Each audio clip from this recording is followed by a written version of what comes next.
Jika jurus yang ada di film dapat digunakan di kehidupan nyata, apakah kamu mau mempelajarinya? Ken yang berambut hitam dan Ryu yang berambut kuning adalah master pembunuh abad ini.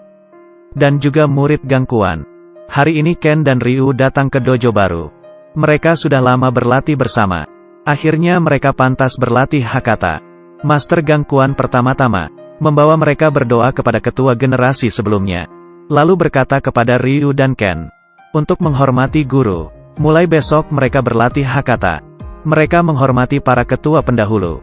Tidak ada masalah. Kemudian berjalan-jalan sekitar dojo, menemukan ruangan yang disegel, dan membuka palang kayu. Di dalam ruangan itu, ia menemukan sebuah buku yang berisi tentang cara mengontrol niat membunuh.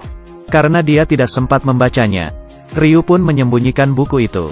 Guru memberi mereka demonstrasi bagaimana cara menggunakan Hakata, kumpulkan energi dan tekan sampai jadi besar kemudian lepaskan. Sangat mudah. Ryu dan Ken mulai belajar Hakata. Master menyuruh agar mereka berkonsentrasi. Ryu yang berbakat dengan cepat menguasai bentuk pertama Hakata. Master memberinya contoh cara menekan dan mengumpulkan Hakata. Ryu yang mengikuti gerakan Master mulai berkembang. Tapi Ken yang tidak bisa menggunakannya sama sekali mengeluarkan buku itu. Menurut instruksi dari buku kuda-kuda, dengan mengumpulkan niat membunuh, dirinya berhasil menggunakan Hakata. Tapi Master menyadari hal ini. Memanggil Ken, bertanya padanya dari mana ia mempelajari Hakata. Dari niat membunuh. Ia memberikan buku itu ke Master. Tapi Master menghela napas, menyarankan agar Ken berhenti menggunakan niat membunuh. Karena teknik ini berbahaya. Ketika gangkuan masih seorang murid, juniornya mempelajari teknik ini. Masalah ini ketahuan oleh Master pada saat itu. Dan juniornya dikeluarkan dari dojo. Kemungkinan besar juniornya sudah terbunuh. Gangkuan membakar buku itu dan kembali melatih muridnya untuk belajar Hakata yang benar. Master menyuruh Ryu dan Ken untuk berhadapan, berlatih pertarungan sungguhan. Ken mencoba mengumpulkan Hakata, tapi tidak berhasil. Ryu berhasil membuat Hakata kecil. Ini membuat Ken yakin. Ken mencoba sekali lagi dan berhasil membuat Hakata, tapi Hakata Ken melontar kurang jauh. Ryu berhasil lagi pada percobaan kedua, tapi takut Hakata miliknya akan melukai Ken, dan tidak mengeluarkannya. Ryu tidak bisa tidur, dan berlatih Hakata di hutan. Ingin mengetes kekuatan, tapi tidak sengaja mengenai Ken. Dia pun membawa Ken ke Master. Untung saja Ken selamat. Keesokan harinya, Master ingin mengajari mereka bagaimana cara menggunakan energi untuk bertahan. Tapi tiba-tiba Master merasakan energi. Master menyuruh muridnya bubar. Saat kembali ke dojo, Master bertemu dengan juniornya. Matanya perlahan berubah, dan melepaskan energi ke langit. Ini adalah energi pembunuh, yang dikira membunuh juniornya. Hao Gui, junior dari gangkuan, setelah diusir dari dojo, tiba ke sebuah gua, dan mulai mempelajari ilmu terlarang, energi niat pembunuh. Terus berlatih hari demi hari. Tidak peduli walau harus muntah darah. Sampai ia bisa menggunakan Hakata pembunuh. Sekali serang, ia bisa menghancurkan dinding batu. Tapi seiring perkembangannya, beban pada tubuhnya semakin berat. Ia pun mengurung diri di gua, sampai ia bisa mengontrol niat membunuh.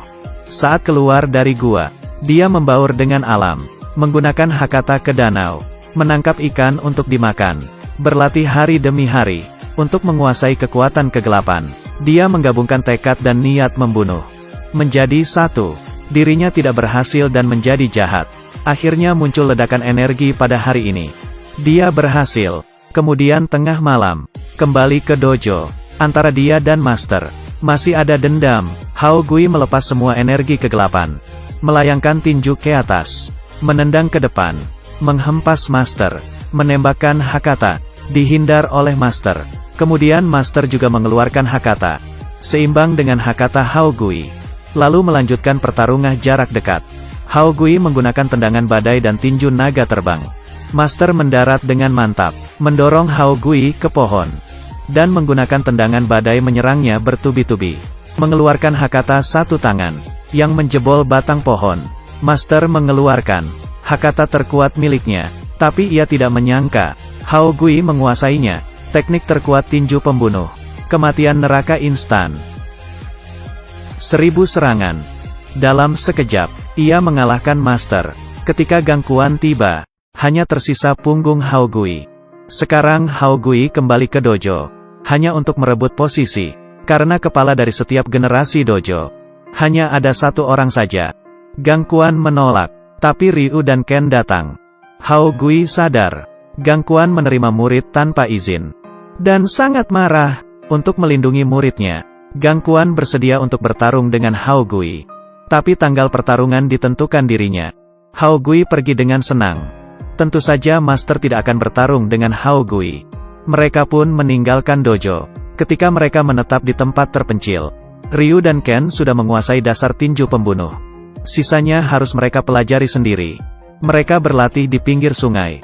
Orang tua yang lewat meminta Ryu mempraktekkan Hakata. Lalu Ryu pun mengumpulkan energi dan menembakkan Hakata yang sampai menyeberangi ujung sungai. Ken juga mengeluarkan Hakata, tapi Hakata miliknya menyeberangi setengah sungai. Mereka berlatih setiap hari. Ketika pulang, Master membawa game untuk mereka mainkan. Mereka melewati waktu bermain game. Tapi Master berkata, mereka juga tidak boleh lupa untuk berdoa kepada Master pendahulu. Master bersiap melepas mereka untuk tes. Ken dan Ryu akan dilepas selama 3 hari 3 malam. Melatih tubuh dan hati. Pada hari keempat, Ryu mengencangkan ikat kepala putih, mengumpulkan energi, dan melepaskannya. Ini membuat Ken bersemangat. Ia pun duduk di pinggir danau, mengatur diri, dan melepaskan Hakata, sampai ke ujung danau. Pada hari terakhir, Ken dan Ryu akan bertarung. Ryu mengeluarkan Hakata tapi ditahan oleh Ken. Tapi dia menggunakan kesempatan, melayangkan tendangan, membuat Ken terpental ke belakang. Ryu menembakkan Hakata lagi, tapi Ken melompatinya, dan bertarung jarak dekat, meninju, dan mengincar kaki bagian bawah. Tapi semua dihindari. Ryu menggunakan kesempatan ini, menggunakan tendangan badai, mengenai kepala Ken, lalu mengeluarkan Hakata. Ken juga mengeluarkan Hakata, lalu Ken lengah, terkena tinju dan tendangan Ken. Kemudian jatuh tersungkur. Ken yang kelelahan berlutut, tapi Ryu bangkit. Ryu yang bernafsu membunuh, menggunakan tinju naga terbang. Ryu mengeluarkan hawa pembunuh. Segera disadari Master, menunggu Ken bangun. Ryu mengontrol nafsu membunuhnya. Ken ingin menggunakan Hakata, agar Ryu sadar, tapi tidak mempan. Ryu berniat menggunakan Hakata pembunuhnya. Ken berlari. Pada saat terakhir, menggunakan tinju naga berapi. Pada saat Master tiba, ia melihat Ken dengan tangan kanannya terbakar api. Ken mengikatkan ikat kepala merah ke kepala Ryu, dan membawa Ryu ke Master. Untungnya Ryu tidak apa-apa, tapi saat itu pertarungan mereka terasa oleh Hao Gui. Kemudian Master melepas Ryu dan Ken untuk berlatih sendiri. Sementara itu ia akan menghadapi Hao Gui. Master memberikan sarung tinju kepada mereka.